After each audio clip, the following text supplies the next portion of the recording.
বলেন, গোলাম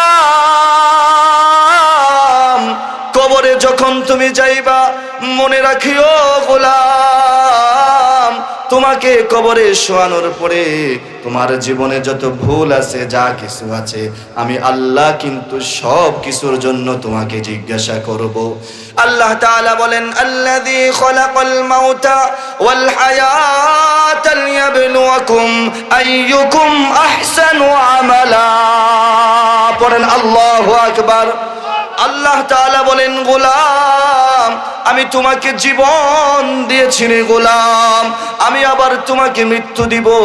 এই জীবন মরণের মাঝখানে যেই সময়টা আমি তোমাকে দিয়েছি, ও গোলাম, গহীন অন্ধকার কবরে যখন তোমাকে শোয়ানো হবে, যেখানে তোমার ভাই থাকবে না, বন্ধু থাকবে না, বান্ধব থাকবে না, সাথী থাকবে না, ওই জায়গায় গোলাম আমি তোমার জীবনের সকল আমল সম্পর্কে জিজ্ঞাসা করব। পড়েন আল্লাহু আকবার।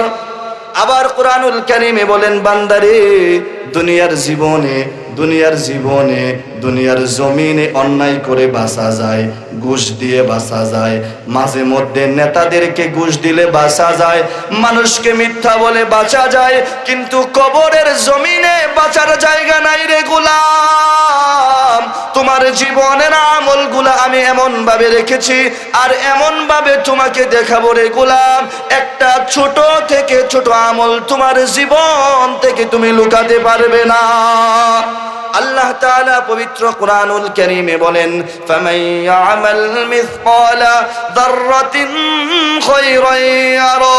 ও গোলাম আল্লাহ তাআলা বলেন, ওয়ামান ইয়ামাল মিসকালা যাররাতিন শাররান ইয়ারা। তোমার জীবনের প্রত্যেকটা নেক আমল, তোমার জীবনের প্রত্যেকটা বদ আমল ওই কঠিন হাসরে জাররা জাররা করে অনুপরিমাণে যেই নেক আমল আছে, অনুপরিমাণে যেই বদ আমল আছে, আমি আল্লাহ সব সেই দিন তোমার সামনে তুলে ধরব। পড়েন আল্লাহু আকবার। ঘুষ চলবে কবরে? কইলাম যে একটা মার্ডার করছি, ফেরেশতাদেরকে কয়েক লাখ টাকা ঘুষ দিয়ে দিই, চলবে?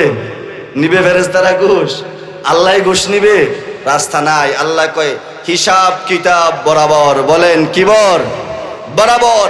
দুনিয়ার গুনাহ তোমাকে গোলাম দুনিয়াতেই দুই মুছে সাফ করে যেতে হবে, ঠিক কিনা? কবরে যাওয়ার আগে তোমার জীবনের সবকিছু দুনিয়াতেই মিটমাট করে যেতে হবে। যার আখের ভালো তার সব ভালো। জীবনে সারা জীবন যদি গুনাহ থাকে আর রাতের গভীরে তাহাজ্জুদের সালাতে এমন ওয়াজের মাহফিলের প্যান্ডেলে দুই ফোঁটা চোখের পানি ছেড়ে যদি আল্লাহরে ডাক দিয়া বলে, আল্লাহ, ওগো আসমানের মালিক আল্লাহ, আমি তো নাফরমান রে মালিক, তোমার নাম তো রহমান, আমি তো গুনাহগার রে আল্লাহ, তোমার নাম তো গফফার, মালিক তুমি গফফার নামের উসিলায় আমারে মাফ করে দাও।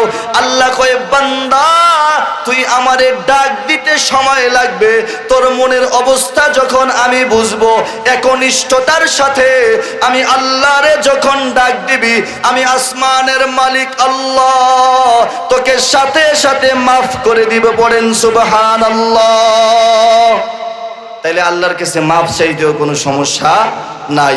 আজ থেকে আমরা আল্লাহর কাছে তওবা করি, মালিক ওই গহীন অন্ধকার কবরে যেই দিন আমার মা আমার দেখে পলাই যাবে, আজকে যদি আমি এখানে বিপদে পড়ি, আমার ভাই উঠে আসবে, আমার বাবা উঠে আসবে। আল্লাহ তাআলা বলেন, ওয়া উম্মিহি ওয়া আবি ওয়া সাহিবাতিহি ওয়া বানি।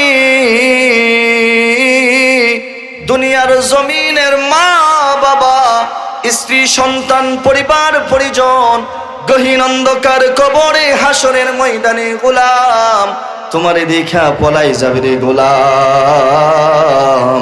তোমারে রক্ষা করার কেউ থাকবে না। যিনি তোমাকে রক্ষা করবেন তিনি হচ্ছেন তোমার মালিক আল্লাহ। পড়েন সুবহানাল্লাহ। আর যিনি তোমার সুপারিশ করবেন তিনি হচ্ছেন তোমার রাসূল, যেই রাসূলকে জীবনে একবার মনের ভিতরে আশা করল না, দুনিয়ায় থাকতে যদি একবার নবীর জিয়ারত পাইতাম, কিন্তু আজও নবী মদিনার জমিনে শুয়ে শুয়ে তোমার জন্য কান্দে, পড়েন আল্লাহু আকবার। সবচাইতে আপন যিনি হবেন তিনি হচ্ছেন আমার রাসূল, পড়েন সুবহানাল্লাহ। আমরা দুনিয়ায় কত কিছুর আশা করি, কিন্তু কেউ একবার আশা করি না, যদি নবীজির জিয়ারতটা দুনিয়ায় হয়ে যেত তাহলে কতই না ভালো হতো, ঠিক না? তোমারি জিয়ারত পাবার আশা মোর ইয়া রাসূলাল্লাহ, তোমারি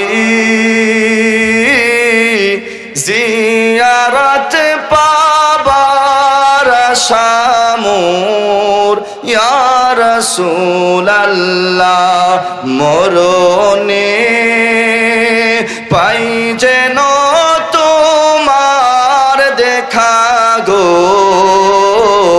ইয়া হাবিবাল্লাহ, মদিনা যাইতে হৃদয় হয় যে অধীর, বেকুল বেকারার,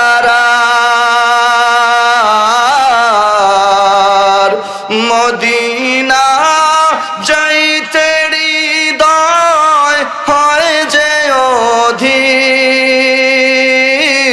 বেকুল বেকারার, করো গো মিনতি মঞ্জুর দয়াতে ইয়া রাসূলাল্লাহ, হাসরে পাই যেন তোমার দেখা গো ইয়া হাবিবাল্লাহ, পড়েন সুবহানাল্লাহ। সর্বোপরি বাবারা, সময় সংক্ষিপ্ত, নামাজের সময় হয়ে গেছে।